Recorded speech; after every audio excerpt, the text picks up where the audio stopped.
Welcome to a new episode in the Multiverse video series. I'm Javier Luraski, and today we're going to learn how to use GPUs with TensorFlow, Docker, and R. In a way, this is a video that follows up one previous post where we presented how to use Spark and TensorFlow with Docker. So if you want to take a quick refresher on what is Docker and how to use it with Spark and TensorFlow, you can look in our playlists, and under playlist, there's a platform playlist which currently only contains that particular video. And in this video, we present kind of like what Docker is and how you can run RStudio with Spark and TensorFlow using containers. Now, what is interesting is that that you might be already familiar with is that when you're using TensorFlow, you probably want to consider using GPUs. And in TensorFlow 2.0, the function that you want to make sure that it's supported in your environment is this helper function called isGPUAvailable. So for instance, if I were to use this function on my particular environment, so I'm going to load TensorFlow, and then I'm going to say test GPU available. So if I were to run this in my particular environment, as you can see, the result of running this function is false because I do not have a GPU on my local machine. And for previous videos like like the GPT-2 video that in which we explore how to use OpenAI's GPT-2 model, you can notice on that video that even using the smallest model actually run pretty slow. And after that particular video, the full size model from GPT-2 got released, and I tried to run it on my machine without a GPU, and that was actually pretty bad. So definitely not recommended. So what I want to present in this video is what do you do in those cases where you don't have a GPU. Obviously, one particular option is you can go and buy your own GPU and then configure it. That's totally acceptable. I personally, I'm not like a heavy GPU user, so to me it makes more sense to get a cloud compute instance from any of the cloud providers to borrow a GPU instance and then run my models and experiments there without having to actually buy a GPU and configure my machine. Why not? Anyways, so if you want to get started with this, I think one good resource is to look at the Docker section in the TensorFlow official website. So this particular document will kind of like explain you what do you need. And there's a lot of terminology if you're not familiar with Docker, which I'm particularly not super familiar with Docker. That's not my area of expertise. And so what I'm going to present here is what are the simplest or the simplest steps that you need to take in order to get your environment up and running. All right, so if you look at the instructions, you'll first see that you need Docker installed. This is kind of obvious. You obviously need Docker. And then you also need to have your container support NVIDIA and also on Docker. So there's already a Docker image that supports TensorFlow that the TensorFlow community maintains, and it's a pretty great image. So what I actually ended up doing was upgrading the MLverse Docker image to use that TensorFlow base image. So if you look at the base image on the Docker on the MLverse repo, you'll see that we're using the TensorFlow 2.0 image. But on top of that, you want some tools, which I'm pretty sure that the base image on TensorFlow does not include. And one of the tools that I personally wanted installed was to have RStudio server running on it. Anyways, so this Docker image basically gets you, it's a modified version of the TensorFlow image that also installs R, various packages like Spark, TensorFlow, MLflow, Arrow, and why not. And on top of that, it also installs RStudio Server and Jupyter for easy access to some of the services out there. Anyways, so what we have so far is a Docker image that is similar to the TensorFlow image, but there is one more step. And actually, this step is quite simple in some ways, but it took me a little bit of time to figure out this was actually a requirement component. And yeah, so what you want to look at here is this is kind of like the general architecture that you need to set to configure in order to use a GPU in a Docker environment. So kind of like the top layer that we have here on the very top, container 1 and container N. This container would be the MLverse image that we've created for you. So that's pretty obvious that you need a Docker image with, GPU support. Specifically, this image supports CUDA, and that's kind of obvious. You also need Docker. What wasn't obvious to me, which in retrospect is kind of like really obvious, you also need to install the GPU drivers, in this case NVIDIA's CUDA's driver, in the actual host machine that runs Docker. And why? Well, mostly because Docker provides a way of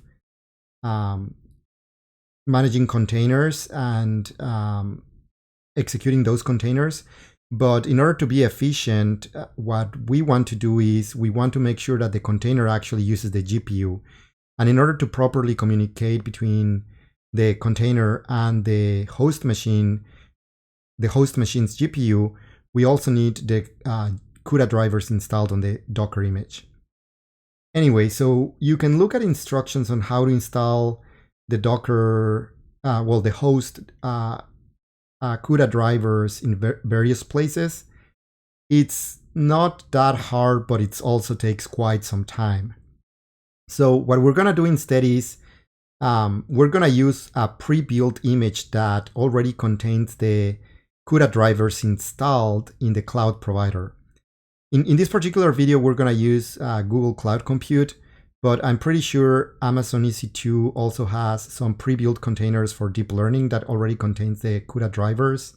And I'm pretty sure other providers like Azure, Databricks, or why not also have their own containers pre-built. And this saves a lot of time, so I would definitely recommend that. We're gonna get an image that already has this container installed. It already has the drivers installed, and we're gonna combine it with the MLverse image that already has everything installed. So that makes it really, really easy to get a GPU instance up and running in the cloud. Right, so how does this work in practice? Well, specifically for Google Cloud, what we wanna do is we wanna create a new instance. And yeah, I'm just gonna select a region close to mine. It doesn't really matter. Should be able. Yeah, I'll just select Oregon. Anyways, yeah, so what we want to do here is basically select a machine. It depends on what you're doing, what you want to select.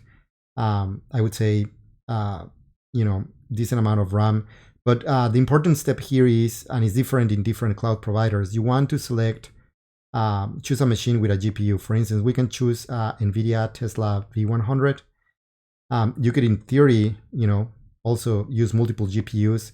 We're gonna just keep it at one. Beware that they're definitely more costly. For instance, in this case, we would get billed $2 per hour, but still it is much cheaper, at least to me, since I'm not a heavy user of GPUs. All right, so we have that. We have our GPU created, and then the selected, and then the important step here is that we want to change the base image. You could totally run Debian, but if you use one of the base images on Linux, you will have to install all the CUDA drivers on your own, and also dependent libraries and why not. So this can quickly become like a several hours task to get this going. So instead of doing that, we're going to select change, and we're going to look for a deep learning, for the deep learning base image, which again, most of the cloud providers already support. So I think the one that I would recommend selecting is deep learning image base with CUDA 10. Beware that you need to be using CUDA 10 with TensorFlow 2.0, and specifically this MLverse image. And we'll just keep the size at 50 gigabyte. Just you'll have to select that depending on your particular needs, and we're gonna create it. It doesn't take much to get the image created, which is great. The next step, what we want to do is we want to actually launch the MLverse image from the compute image that is being created. So in order to do that, you can take a look at the README file in the MLverse README. And if you go to the Google Cloud Compute section, which also applies to other providers, all you want to do is select this comment, which basically what it's doing, and it's worth mentioning that you need to use GPUs all in order to enable Docker to bind the GPU to that particular image that you're running. And then the Docker image that we're using, which is the one from this repo. And we're just gonna launch a notebook to help us launch RStudio in this case. Yeah, so it shouldn't take that long. Oh, it actually failed, and it probably failed because there's not enough resources. So we'll give it another shot. And yeah, there's nothing that we could have done wrong in this particular case. We could actually launch another one just in case this one also fails. And I'll use a different GPU because maybe the one that I selected was not available. So let's just use this one, and just use a few CPUs. And again, we just changed the image to deep learning. Yeah, deep learning base image. Select. I mean, I wonder if it failed because I didn't. No, 50 gigabytes should be enough on disk. All right, let's just give it this one another shot. One of them should succeed.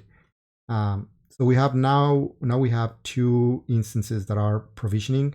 Actually, it seems that this particular one might, yeah, it seems like this one is not provisioning for whatever reason.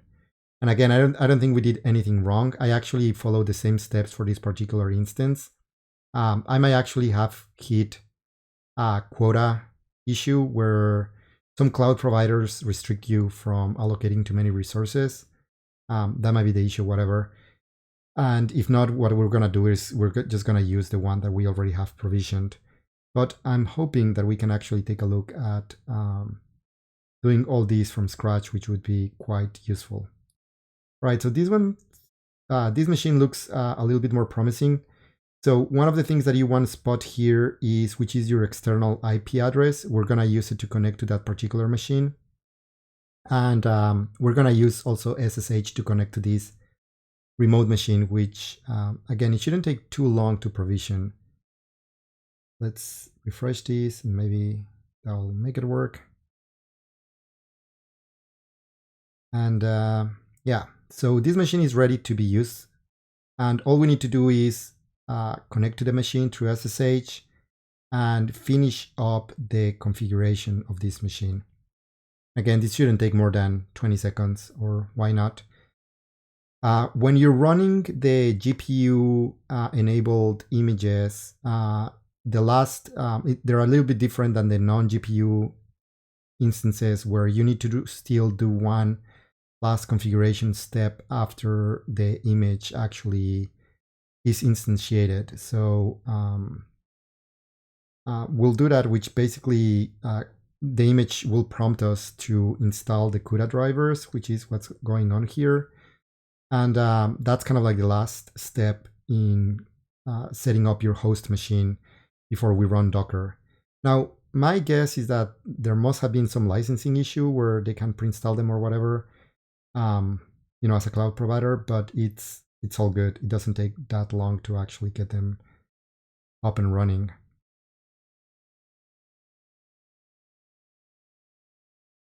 Right, so we'll give it a few more seconds, and basically what this should provide us is just with a normal prompt where we can launch our Docker image. As I mentioned, you want to copy this particular command, which is the one that we will use to launch. And yeah, once the machine is launched, we'll use the public IP in combination with the URL that the image provides. And then we should be ready to actually use GPUs on particular instances. Now, just for fun on this particular demo, what I try to do is kind of like replicate Sigrid's blog post on GPT-2. And basically, the interesting thing here is that this blog post was written before the large model was released. So there's a particular section here where, this was,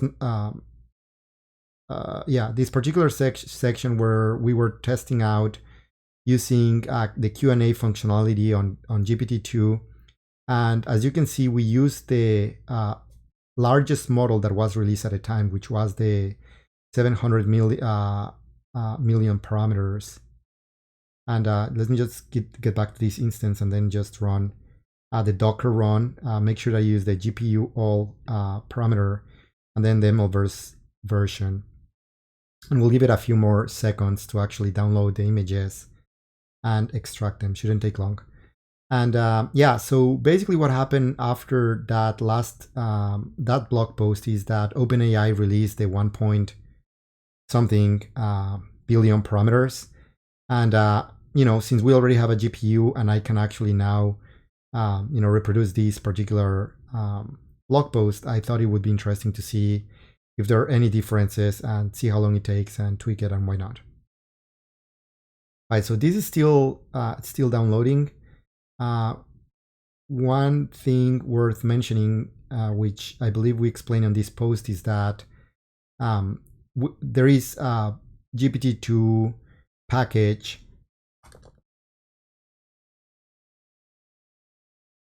under the TensorFlow org, our TensorFlow org, which, as I mentioned, just recently added support for the larger, just released model, which, this is the installation, sorry. We don't want the installation, we want the model. As I mentioned, yeah, it has 1.5 billion parameters. So this is the one that we want to use on this particular post, and just for the sake of comparing and spotting any particular differences. If we give it, 10 more seconds, we should be able to have our image ready. Basically, what is going on here is that we're running Docker on this container that we provisioned on Google Cloud, and currently the Docker image is being fetched from the remote MLverse image from the Docker registry, and is getting extracted and getting ready for being executed. All right, so that's pretty much it. The image got retrieved and now the image is running. So we can use Docker PS to see which are the particular images that are running. And then we can look at the Docker logs to actually look at this particular instance. So as you can see here, this is the particular instance where the Jupyter notebook is running, which we can use, but the IP address needs to be replaced with the particular IP address, which is public, that got assigned to this cloud instance. So we're going to change that. And then what we can do is we can either use one of the standard notebooks or just launch an RStudio session, which is what we're doing.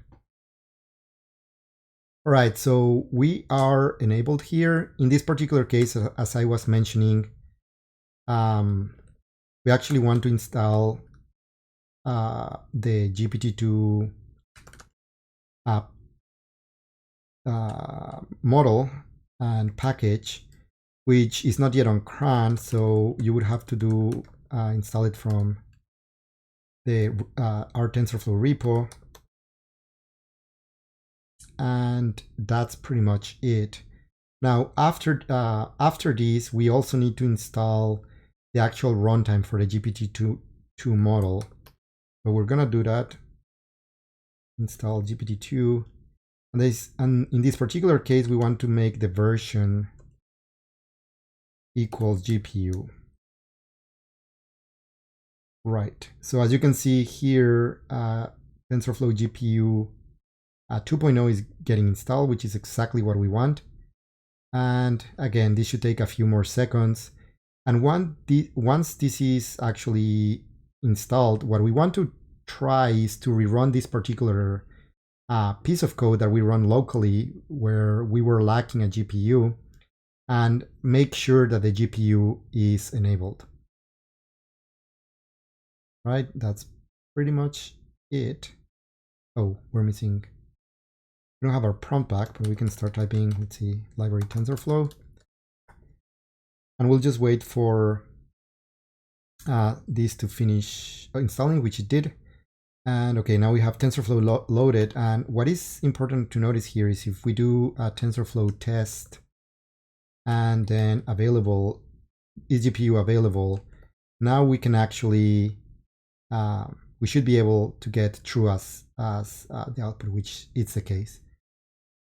So yeah, this is actually, I consider it not that trivial, especially if it's your first time. But with these steps, if you use either Google Cloud Compute, Amazon, Azure, Databricks, or whatnot, it should be pretty easy to get a GPU properly configured with RStudio or why not.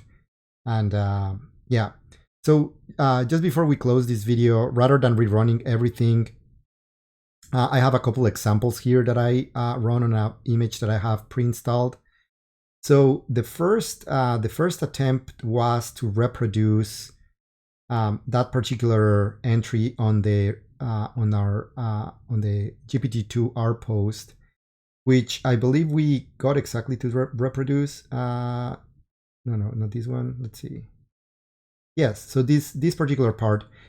We basically use the same model, which is the same model that we have on our blog post, the 700 million parameter model.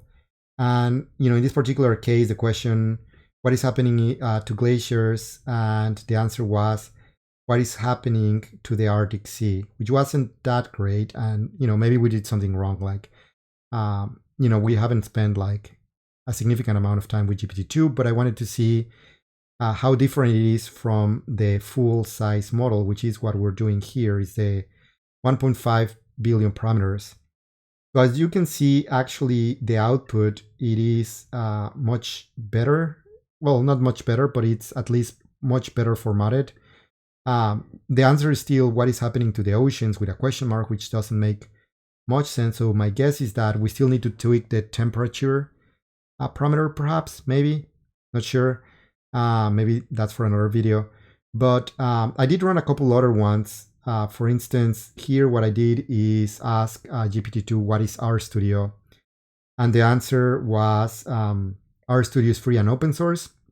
But notice that we were using only 10 tokens here, which is not that much. So I rerun these with just 20 tokens, which just to kind of like complete that answer. And also I'm taking a just a measure of how long it's taking to execute.